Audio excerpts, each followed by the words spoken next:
Saudara, Kepolisian Daerah Istimewa Yogyakarta menangkap pelaku pelecehan seksual kepada sejumlah anak sekolah dasar. Pelaku merekam aksi pelecehan seksualnya menggunakan tangkapan layar, lalu disebarkan melalui media pesan singkat dan juga sosial media. FAS, terduga pelaku pelecehan seksual kepada sejumlah anak, ditangkap Direktorat Kriminal Khusus Polda Daerah Istimewa Yogyakarta.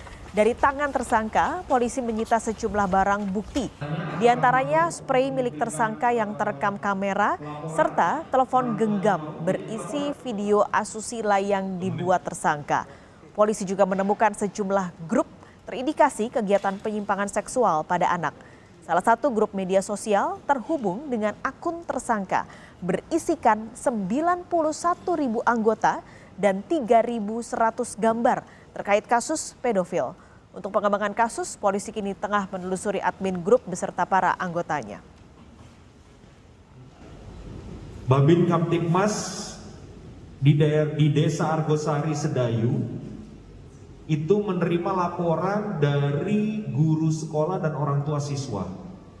Jadi ada 3 orang anak ya yang dihubungi oleh seseorang yang tidak dikenal, itu dalam keadaan yang kaget dan menangis karena mereka ketika dihubungi itu ternyata diajak, ini anak umur 10 tahun nih, perempuan ya, diajak untuk melihat alat kelamin dari pelaku ya, melalui fasilitas video call. Jadi handphone itu langsung dimatikan pembicaraannya, kemudian mengadu kepada orang tua, melakukan profiling terhadap semua data yang ada. Posisi pelaku kami bisa ketahui dengan inisial FAS alias Bendol, umur 27 tahun. Kami lakukan penangkapan di daerah Klaten, Jawa Tengah. Kita akan lihat lebih lengkap, Saudara. Pengungkapan kasus pelecehan seksual pada anak ini akan disampaikan dan kita sudah bergabung melalui sambungan video bersama Kabid Humas Polda Daerah Istimewa Yogyakarta, Kombes Yulianto. Pak Yulianto, selamat siang. Selamat siang. Ini sangat mengagetkan terjadi di Daerah Istimewa Yogyakarta. Sebenarnya modus pelaku menjalankan aksinya bagaimana, Pak? Ya, pelaku ini menghubungi nomor telepon korban, kemudian mengajak ngobrol, dan pada ujungnya adalah memperlihatkan kemaluan si pelaku melalui video call tersebut. Sehingga korban kaget dan kemudian menangis. Yang korban kebetulan adalah anak umur 10 tahun. Oke, dia bisa mendapatkan nomor anak-anak sekolah dasar ini dari mana, Pak? Ya, setelah dilakukan penelusuran kan kemudian ternyata bahwa pelaku ini tergabung dalam media sosial, grup media sosial, yang di dalam grup media sosial itu salah satu yang disebar adalah nomor telepon anak-anak yang bisa dijadikan target untuk eksibisionisme. Oke, belum diketahui, Pak, sebenarnya mereka ini yang berada dalam kelompok ini bisa mendapatkan database anak-anak ini dari mana? Ya, itu sedang kita lakukan pendalaman bagaimana grup media sosial itu mendapatkan nomor telepon anak-anak usia masih di SD lah. Itu masih dalam pendalaman oleh penyidik. Oke. Kita belum tahu apakah bocornya nomor telepon anak-anak ini dari mana. Dari yang sudah sampai sejauh penyelidikan saat ini, Pak, apakah korbannya seluruhnya anak-anak sekolah dasar? Ya, yang kita tangani adalah anak-anak di usia 10 tahunan dan kebetulan memang yang peristiwa yang sedang kita tangani dan kemarin kita sudah sampaikan ini, korbannya adalah dalam satu sekolah. Oke, Ada semuanya 4 orang, ada 4 orang korban yang sempat diperlihatkan kemaluannya. Si pelaku memperlihatkan kemaluannya melalui sarana video call kepada korban, sehingga korban menceritakan kepada orang tuanya dan orang tua bercerita kepada Babin Kamtibmas di wilayah desa tersebut. Oke. Baru 4 orang Pak yang melapor? Ya, yang melapor adalah satu, tapi kita mendapatkan bahwa di sekolah tersebut ada 4 korban atau 4 anak yang pernah mendapatkan perlakuan serupa dari tersangka ini. Oke. Berarti saat ini pelaku melakukan aksinya hanya melalui video Pak, atau dari pengakuan pelaku dia pernah bertemu dengan korban ataupun anak-anak lain yang sempat di video call sebelumnya? Belum pernah dengan yang korban saat ini belum pernah ketemu, jadi hanya melalui sarana video call saja. Oke, ini juga tadi informasinya jumlah dari grup pesan tersebut atau media sosial tadi ada ribuan Pak jumlahnya. Apakah akan dilakukan penelusuran juga di anggota-anggota yang lain?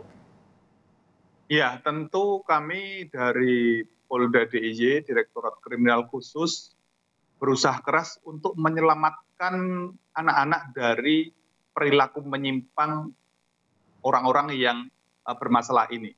Dan tentu salah satu jalannya adalah dengan melakukan profiling kepada siapa saja yang ada di grup media sosial tersebut, kemudian diupayakan akan dilakukan penangkapan dan lain sebagainya. Sekarang anggota sedang berusaha keras untuk mengungkap itu. Sudah bisa diidentifikasi belum Pak? Ini anggotanya apakah memang semuanya berada di Yogyakarta atau ada yang berada di luar daerah istimewa Yogyakarta? Ada di beberapa kota-kota di Pulau Kalimantan, di Sumatera, kemudian ada juga di Bali. Oke, dan nanti itu tentunya akan dikoordinasikan juga Pak dengan kepolisian di daerah-daerah di mana ditemukan anggota-anggota tersebut. Oh tentu, Polda DIY tidak hanya berkolaborasi, bekerja sama dengan kepolisian daerah Polda lain, tetapi juga Direktorat Kriminal Khusus juga bekerja sama dengan kepolisian negara lain, karena juga ini diduga bahwa ini juga ada jaringan dari internasional. Nah, kita minta bantuan kepada FBI juga. Oke, jaringan internasional sudah diketahui Pak dari negara mana? Kita belum melihat apakah ini ada jaringan internasional atau tidak. Tapi kan begini, ini salah satu media sosialnya adalah Facebook, sehingga kita bekerja sama dengan FBI untuk mendapatkan informasi dari Facebook. Oke. Untuk menganalisis data dan lain sebagainya. Karena ini ada di salah satu media sosial Facebook. Baik, yang perlu dikhawatirkan juga adalah tentu orang tua harus lebih meningkatkan kewaspadaan karena ini menyerang anak-anak di bawah umur, bahkan usianya masih sekitar 10 tahun. Ada imbauan Pak untuk orang tua supaya bisa melindungi anak-anak mereka dari serangan predator seksual seperti ini? Ya, ini serangan predator seksual yang melalui sarana video call, yang ini adalah menggunakan gadget, sehingga bagi para orang tua sebaiknya betul-betul mengawasi anaknya, terutama yang masih kategori anak, dalam menggunakan sarana komunikasi tersebut. Sebaiknya juga penggunaan untuk keperluan video call dan lain sebagainya mestinya didampingi oleh orang tuanya. Oke, baik. Terakhir Pak, untuk ancaman pidana yang menjerat pelaku? Ya, untuk pelaku itu ancaman pidananya paling lama 6 tahun atau denda 1 miliar rupiah. Ini untuk pelanggaran pasal 45, junto pasal 27, junto pasal 52 Undang-Undang Nomor 19 tahun 2016. Kemudian juga selain itu kita juga mengenakan di Undang-Undang Nomor 44 tahun 2008 tentang pornografi, di mana itu ancaman paling singkat adalah 6 bulan dan paling lama 12 tahun. Dan dendanya paling sedikit 250 juta atau paling banyak 6 miliar rupiah. Ini cukup besar untuk.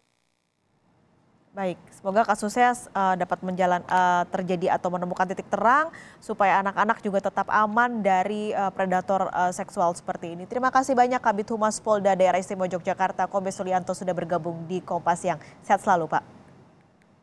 Terima kasih.